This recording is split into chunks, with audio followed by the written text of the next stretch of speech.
Tragedi yang tidak disengaja. Perkenalkan, namaku Stephen Januar Wijaya. Aku berumur 14 tahun. Aku seringkali dipanggil dengan sebutan Stephen, Januar, Tipen, Epen, Stefani, dan masih banyak lagi. Aku merupakan seorang anak tunggal yang hidup di keluarga yang sederhana. Aku juga anak yang tergolong tidak terlalu tinggi, berkulit sawo matang, dan berambut ika. Pemalu merupakan salah satu sifat yang aku punya. Selain pemalu, aku juga orang yang gampang emosi jika selalu diganggu.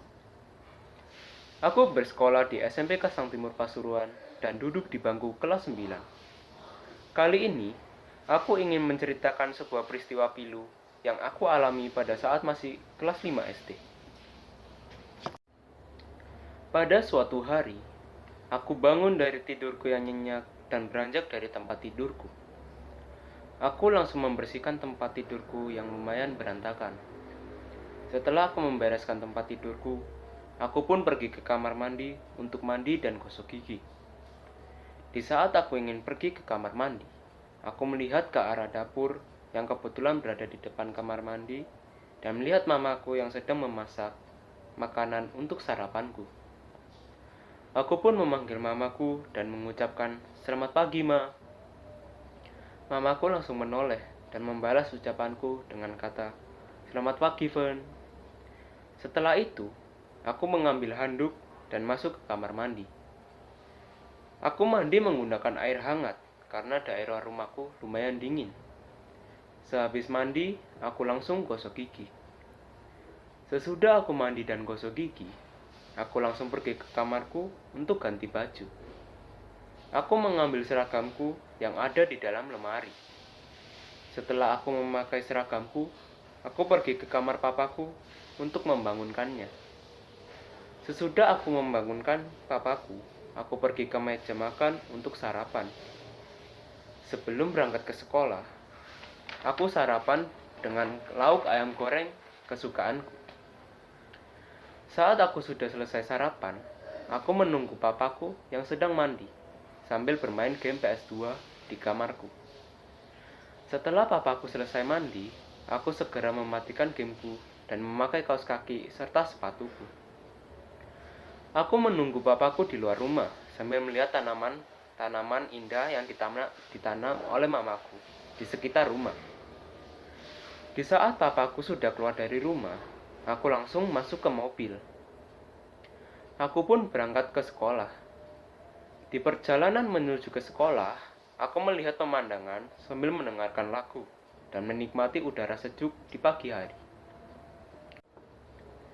Sesampainya di sekolah, aku turun dari mobil dan berpamitan ke papaku. Sebelum aku turun, papaku mengingatkanku untuk jangan lari-lari di sekolah. Aku pun mengiyakannya, lalu turun dan masuk ke dalam sekolah. Di dekat gerbang SD, aku melihat Buniken yang sedang berada di dekat gerbang. Aku mengucapkan, "Selamat pagi, Buniken." Setelah mengucapkan salam, aku pergi ke arah kelasku. Di kelasku, aku menaruh tasku di tempat dudukku. Aku menunggu teman-temanku yang belum datang. Setengah jam berlalu, bel pun berbunyi. Kring, kring, kring. Murid-murid pun berbaris sesuai kelasnya masing-masing di lapangan. Sebelum kami melakukan kegiatan senam, kami mengawali kegiatan dengan berdoa. Setelah selesai berdoa, senam pun dimulai. Anak-anak barisan depan mengikuti senam dengan baik. Akan tetapi, barisan belakang melakukan senam dengan gaya mereka sendiri. Setelah selesai senam, anak-anak mengikuti ekskulnya masing-masing. Saat itu, aku mengikuti ekskul catur bersama teman-temanku, yaitu ada Sergio, Jose, dan Alex. Waktu pun berjalan cukup lama. Bel berbunyi, kring, kring, menandakan istirahat yang pertama. Ekskul pun selesai. Kami semua kembali ke kelas dan mengambil seragam pramuka dan ganti di kamar mandi. Aku ganti di kamar mandi yang berisikan satu kloset dan satu ember berisi air. Aku ganti seragam pramuka dengan cepat karena harus bergantian dengan anak yang lain. Setelah selesai ganti seragam, aku pergi ke kelas. Di kelas, aku diajak untuk ikut bermain kejar-kejaran. Yang ikut bermain saat itu ialah Akeno, Jessica, Feli, Jose, Marcel, Gio, dan Cila. Aku pun ikut main kejar-kejaran. Waktu Jessica jadi yang mengejar, aku dikejar sampai ke kelas. Di dalam kelas, aku terjebak oleh meja dan tidak bisa lari lagi. Jessica beralih ke arahku dengan sangat kencang dan tidak sempat untuk berhenti. Jessica mendorongku dengan sangat keras, sehingga aku pun menabrak papan yang pinggirnya dilapisi besi. Aku menabrak papan itu dengan sangat keras dan kepalaku hampir terkena oleh besinya. Setelah menabrak, aku segera membalikkan badan dan ingin berpegangan pada meja untuk menjaga keseimbanganku. Tapi hal buruk terjadi.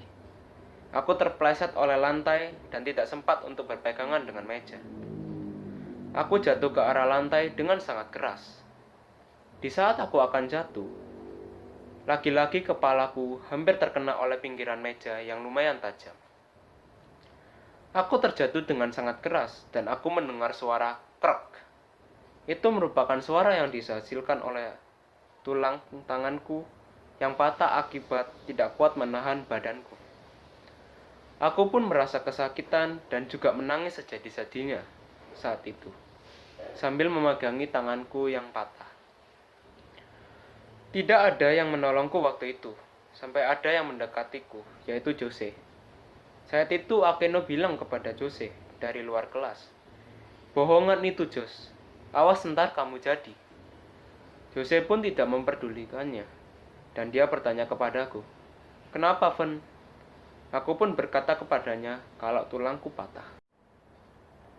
Mendengar hal itu, Jose pun langsung mencari Mr. Alphonse, yaitu wali kelas kami, untuk diberitahu kalau tanganku patah. Mr. Alphonse datang ke kelas dan langsung menyuruhku untuk duduk. Mr. Alphonse memberiku tanganku yang patah dengan minyak tawon saat itu, dan menyuruhku untuk mencoba menggerakkan tanganku. Aku mencoba menggerakkan tanganku, tapi hanya bisa bergerak sedikit saja. Melihat itu, Mr. Alphonse segera membawaku ke UKS dan menelpon papaku. Papaku datang ke sekolah dan kaget setelah mendengar tanganku patah. Papaku lalu membawaku ke tempat ronsen bersama mamaku. Sesampainya di sana, tanganku di ronsen untuk mengetahui apakah tanganku benar-benar patah atau enggak.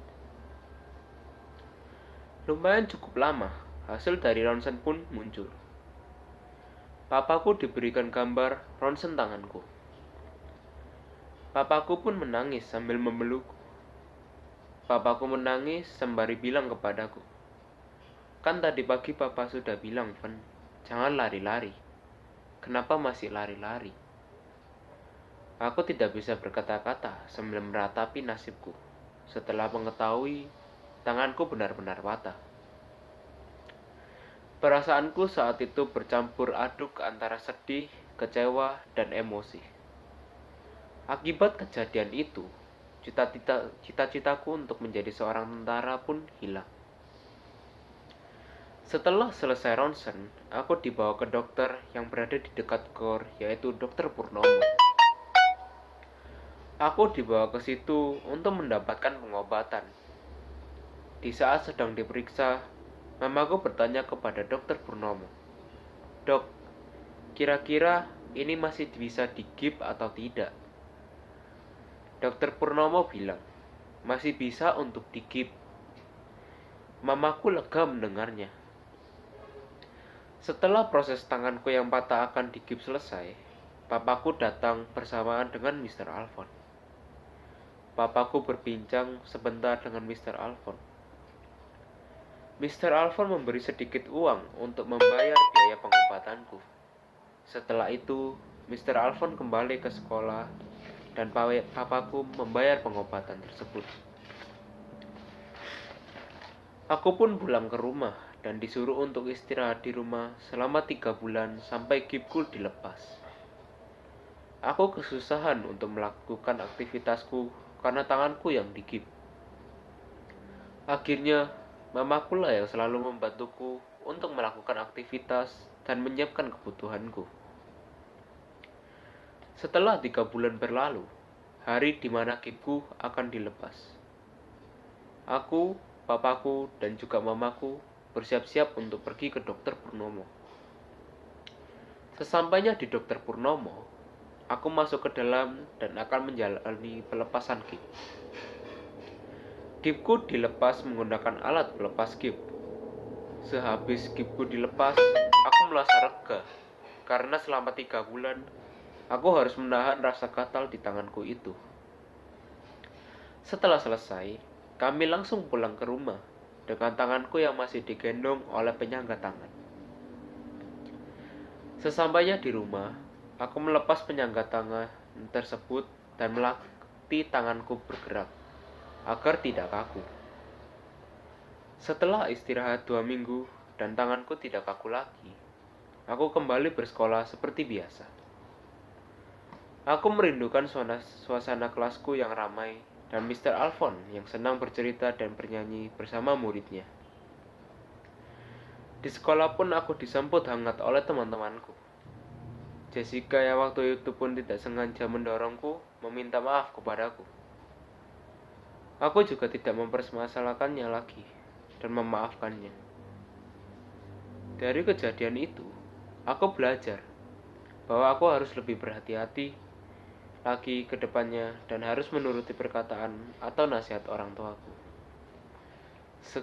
Sekian cerita yang saya sampaikan. Terima kasih.